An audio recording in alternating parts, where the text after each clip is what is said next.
Canada's housing crisis is rooted in the Liberals' cancellation of the National Affordable Housing Program in 1993. Despite declaring housing as a human right in 2017, the Prime Minister failed to back up his words with meaningful action. The commitment from the National Housing Strategy of building 150,000 new housing units over 10 years does not come close to addressing Canada's housing crisis. 1 out of 8 households in Canada lives in unsuitable, overcrowded, moldy, cold, or unaffordable housing. Over 235,000 people experience homelessness each year. Veterans who serve our country increasingly find themselves without a roof over their heads. In Vancouver East, now we have the largest homeless encampment in the country. People in the community are in crisis, and we've been calling for urgent action. For Indigenous peoples, the housing crisis should shake any government. More than 80% of Indigenous peoples live in urban, rural, and northern communities, and Indigenous peoples are 11 times more likely to use a homeless shelter. The Liberals' national housing strategy has been falling well short of major targets. As a substantial part of this strategy, the National Housing Co-Investment Fund was to invest in the construction of 6,500 new housing units by the end of March 2020. But what we've learned that only 736 new units have been finalized with finalized agreements as of February, while being subjected to a complicated and lengthy process. The recently Rapid Housing Initiative of 3,000 units is a drop in the bucket when in Vancouver alone, we have 2,000 people who are homeless. With such a dismal record, the Liberal government has resorted to counting partial process applications. Worse still, the National Affordable Housing Strategy has completely ignored the needs of urban, rural, and northern Indigenous peoples.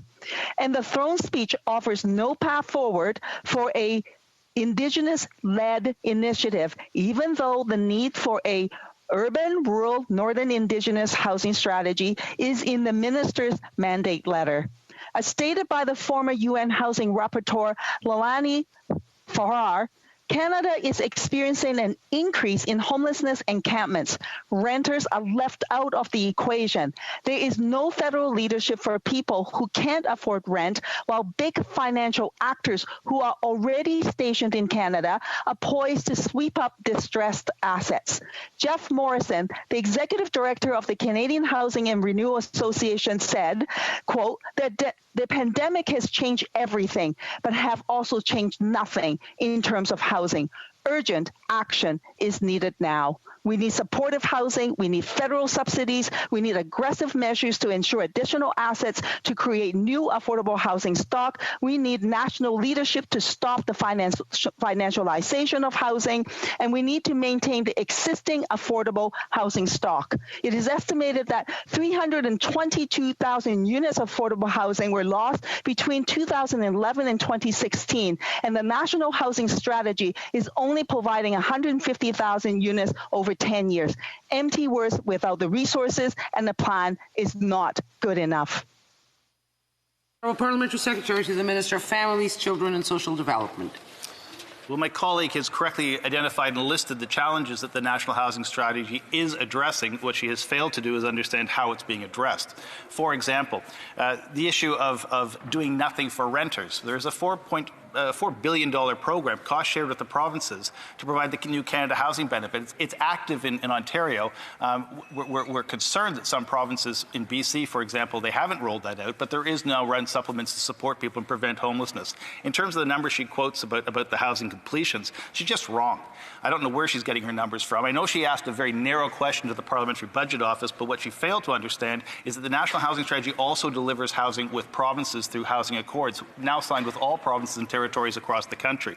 And in fact, when you take a look at the achievements of the National Housing Strategy, what you'll see is that those units are being built. What I think she's referring to are the completed units as opposed to the ones under construction. And while I concede that there have been some challenges with COVID, again, her numbers are wrong. On the issue of describing today's announcement, which adds another 3,000 units of housing to the housing portfolios of municipalities in particular, but nonprofits right across the country, 3,000 units, that's the first installment prior to a budget announcement, which is going to add the second, third, and fourth installments. We are committed to ending chronic homelessness. When she says nothing is being done on the urban, rural, and northern housing initiative, she's, again, only partially right, describing the problem but not talking about the solution. In fact, there have been a $225 million increase to urban Indigenous housing programs across this country since we took office, and we also have increased and made it eligible. Every single Indigenous housing provider has access to the co-investment fund and to the community housing fund. So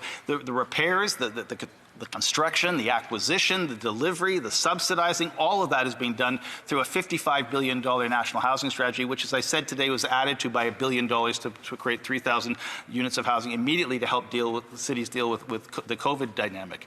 In terms of the challenges, my honourable member keeps talking about a housing program that was cancelled 30 years ago.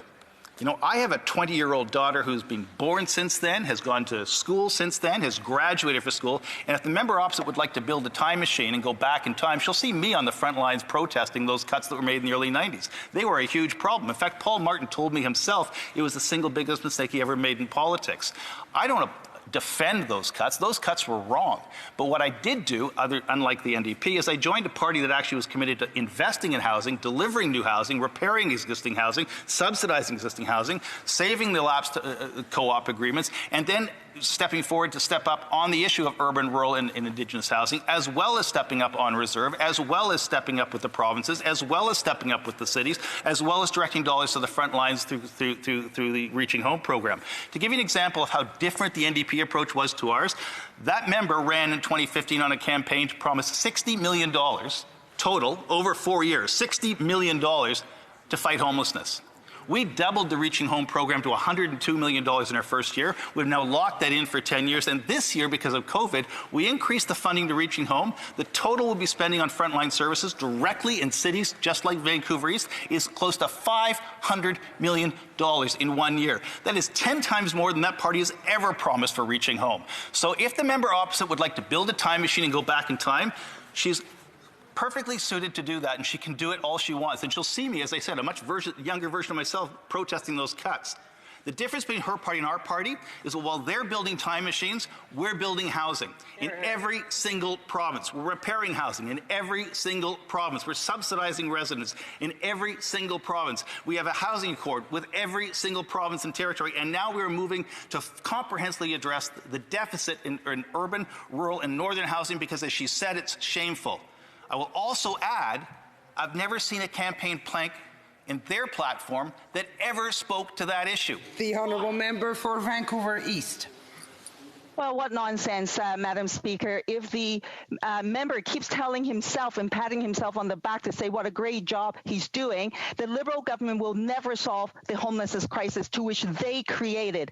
And by the way, in the last election, the NDP actually called for 500,000 units of affordable housing to be built. Where is the government with that delivery? Even as it stands right now, the co-op sector, those housing projects that had their agreements expired prior to 2016 do not qualify for subsidies. And now those individuals and families are at risk of losing their homes. The parliamentary secretary can brag about all the stuff that he wants to brag about. The reality is this: open your eyes and take a look. We have a housing crisis. People are sleeping in tent cities. The former UN housing rapporteur is saying that the situation is worse under this government. It is time to get on with... The Honourable Parliamentary Secretary. Well, the member opposite, again, is just plain wrong. But if she wants me to stop patting myself in the back, perhaps I can quote somebody who she will listen to. This tweet was received today. The announcement today was very welcome and will get out to good use. Thank you for your continued work on housing. Please also champion new powers for cities to help address priorities independently. That came from a young man who's a city councillor in Toronto. His last name is Layton, Mike Layton, the son of Jack Layton. If the NDP aren't prepared to listen to Jack Layton's son, I will search the country for somebody else. But if they want me to go by mayor, by mayor, by mayor, by premier, by premier, by premier, by individual who's homeless in this country, by tent, by tent, by tent, I will tell them what we're doing. I will open my eyes to those conversations. I will open my ears to those conversations. And I will make sure that we don't rest until we end chronic homelessness in this country, because that's the pledge we made in the throne speech. I can only pray that the NDP wakes up in time to support it. Yeah.